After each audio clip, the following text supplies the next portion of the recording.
Moskva i Kijev međusobno se optužuju za napade na zatvor u Olenivki. Jedan od najstrašnijih do sada otkrivenih zločina je masakr u kijevskom predgrađu Buči. Ukrajinske vlasti identifikovale su stotine tila ubijenih tokom kratkotrajne ruske okupacije. Pozicija Rusije u južnoj Ukrajini je pak značajno oslabljena ukrajinskim protivnapadom na strateški važne rečne prijelaze, tvrde britanski obavještajci.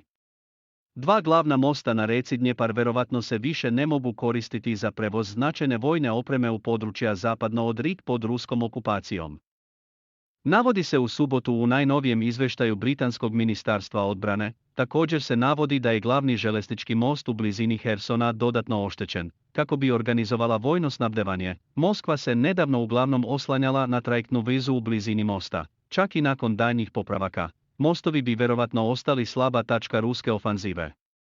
Snabdevanje ruskih vojnika na zapadnoj strani Dnjepra ovisi o dve privremene trajektne linije, navodi se u izvještaju obavještajnih službi.